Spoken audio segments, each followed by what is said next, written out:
Welcome to the video number 2. In this video, we are going to see about the reasons for failures in export business.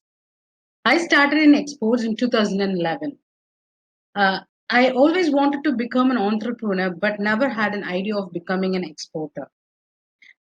Because of my mother's constant input, and she wanted me to know about exports and imports because I was studying in UK doing my master's degree. So she often calls me in and tells me to find out how exports and imports are happening in UK. But I never had any idea because though I wanted to become a entrepreneur, I didn't really know much about international trade or business. And I come from a entrepreneur family, so for 4 generations they are into business, and that's where my inspiration started as well. So I came back to India, and because I heard some news about export business, I enrolled myself in a export training academy and started following my mentor's guidance. So I wholeheartedly followed his guidance. I knew nothing about the exports or imports. I was a naive graduate from UK university. So, and I had a master's degree in international marketing. But then exports was still a new subject to me.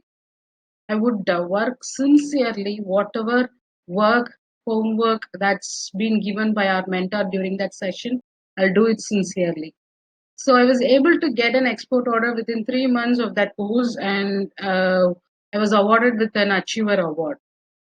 In the same class, there were so many other business owners, experienced manufacturers who were still struggling in export business. So they usually ask me the question how I was able to achieve. And my simple answer would be I followed what the mentor said. But still, people were not able to try or not able to get success, though they had a good amount of product in their hands. They had good networks overseas, but I didn't know the answer why they were not able to get the exports in that period of time. Fast forwarding the details story, I went back to UK in 2015 and I was an importer there. Then I started receiving so many requests from people to help them in export business, but I was not trained to be a consultant and I didn't know how to help people to do the export business. But constantly, some people kept on asking. So I came back to India in 2016, and I remember a lady called Kasturi. She was so persistent because she took the training from different centers. She lost about 60,000 rupees in training, spending on different RCMCs, and still she was not able to get any export order, though she had some inquiries generated through different B2B portals and have friends and relatives in abroad. Uh, then, okay, I took it up as a challenge to train her up because I was not trained to I would train or guide someone in export business. Then, after working with her, and we were able to see what we were doing differently in getting an export order than the struggling exporters or who have been in export business for a long period of time but not able to materialize even a single order.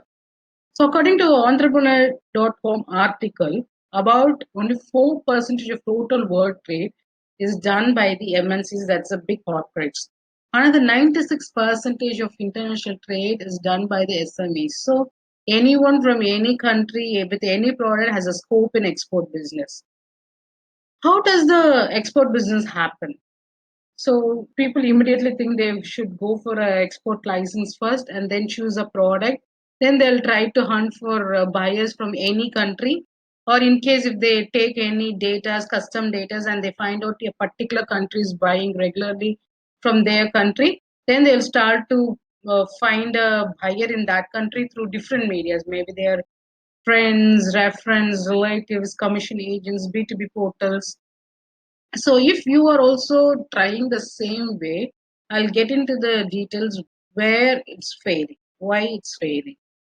So if someone is doing that pattern, following, first thing, some people are not able to get result because They just simply follow others. And second thing, if someone is able to materialize orders through commission agents or their reference or their relatives, friends, or some B2B portals, there is a risk that could be a failing payments or no regular orders. The things could change in the international market, or sometimes they keep exporting the same product to same market. Over a period of time they see that they are not able to earn the same amount or same value of money which they earned before because too many competitions. Then they think, okay, there are different people who are able to get results through different B2B portals, and they become members in those B2B portals. And then finally they see they are not able to either get enough inquiries, or some inquiries are spam inquiries. I'm not saying totally all the B2B portals are failing, but there is a reason why things are not working out for everyone in the same way. Then suddenly a tariff wars begins. One country imposes sanction on another country.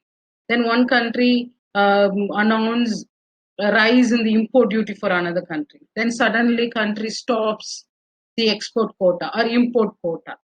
So these kind of combination of risk is a obstacle for someone to be successful in export business.